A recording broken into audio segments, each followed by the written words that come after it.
Silakan duduk. Shalom. Helama tona iye. Itu sapaannya orang Sabu. Jadi kurang lebih waktu sidang di Sabu, tiap hari kami mendengar sapaan ini.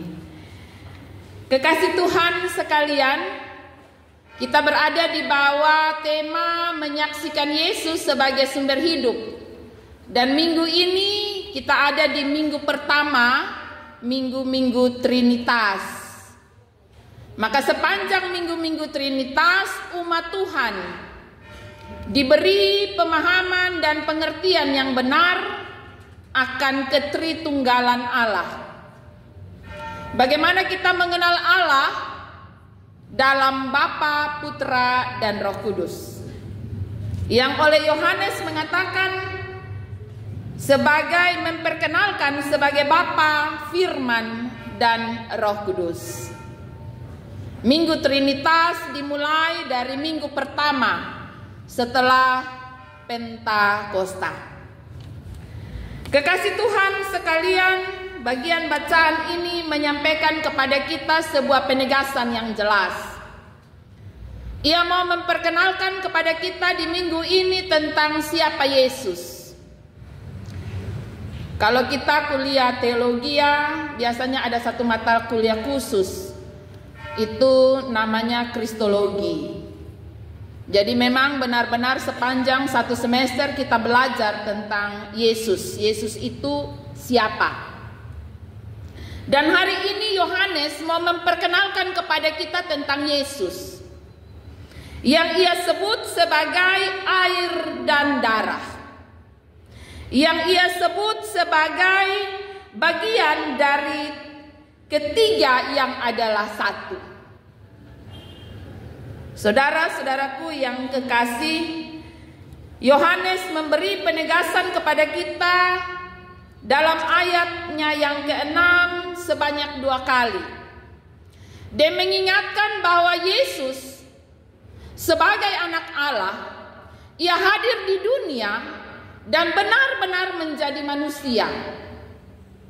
Ia berproses seperti manusia, dilahirkan dari seorang perempuan, dibesarkan dalam sebuah keluarga yang ada papa, mama, di tengah-tengah kampung. Tentu ia bergaul dengan anak-anak di kampung Nazaret, menjalani kehidupan dan kesehariannya walaupun tidak tercatat secara jelas.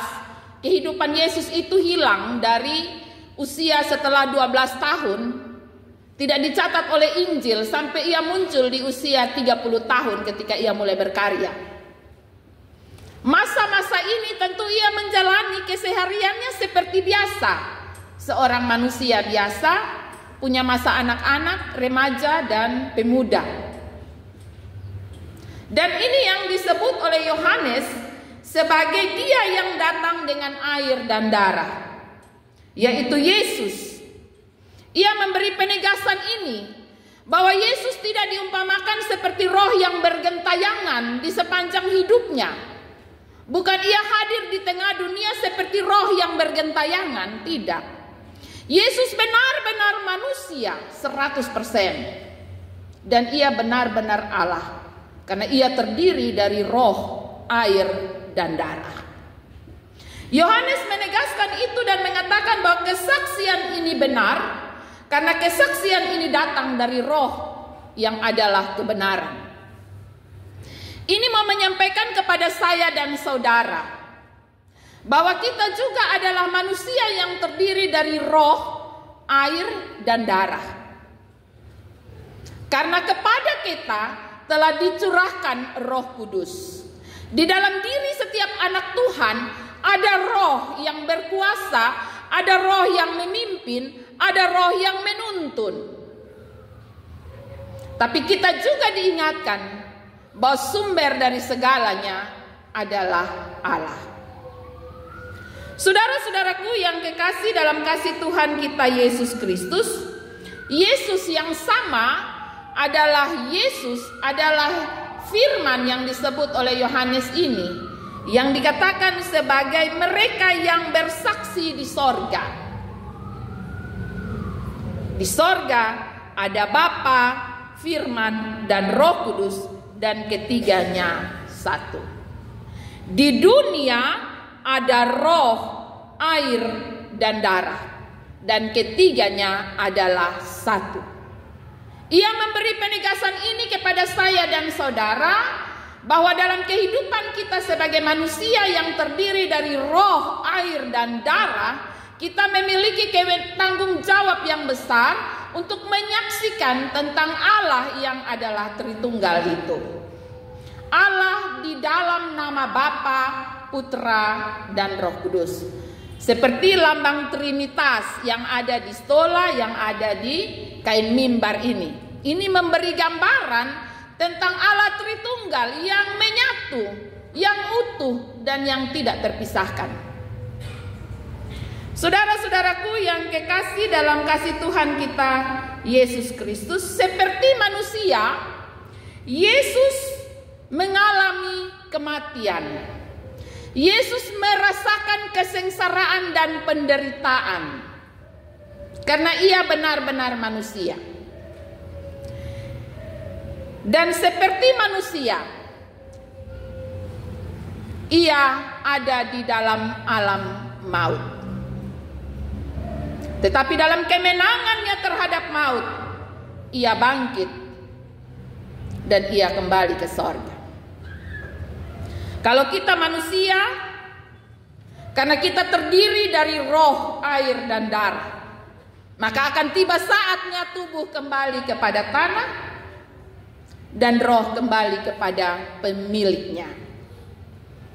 Kita ingat pada penciptaan, dikatakan dalam Kejadian 2 pasal 2 ayat 7 dikatakan bahwa sesungguhnya kita dibentuk dari debu tanah. Dan setelah itu, ia yang adalah Allah menghembuskan nafas hidup ke dalam hidungnya. Demikianlah manusia itu menjadi makhluk hidup. Ini mau menggambarkan kepada saya dan saudara bahwa jika tidak ada roh yang dihembuskan oleh Allah dalam kehidupan kita, maka kita sesungguhnya adalah orang mati yang sedang berjalan. Tetapi karena roh Allah menghidupi kehidupan setiap orang percaya, maka kita adalah umat yang dipanggil, umat yang dipilih untuk bersaksi dan menyampaikan kabar sukacita kepada dunia.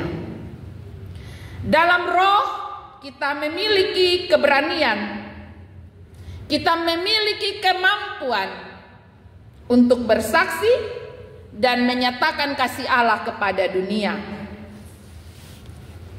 Yesus telah menyampaikan ini sebelum ia mati. Kita dapat membaca itu dalam kitab Yohanes, Injil Yohanes pasal 16, mulai dari ayat 4b sampai ayat 14-15. Ia menyampaikan bahwa roh kebenaran itu, kita baca dalam ayat 13, roh kebenaran itu akan memimpin kamu ke dalam seluruh kebenaran. Ia akan memberitakan kepadamu apa yang harus engkau sampaikan kepada dunia.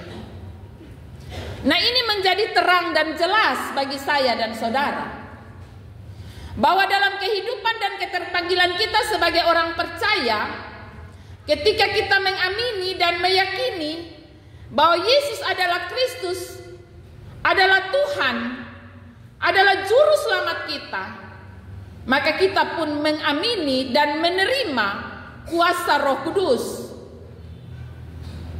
yang turun dan hinggap dalam kehidupan setiap orang percaya, yang mendiami kehidupan setiap orang percaya.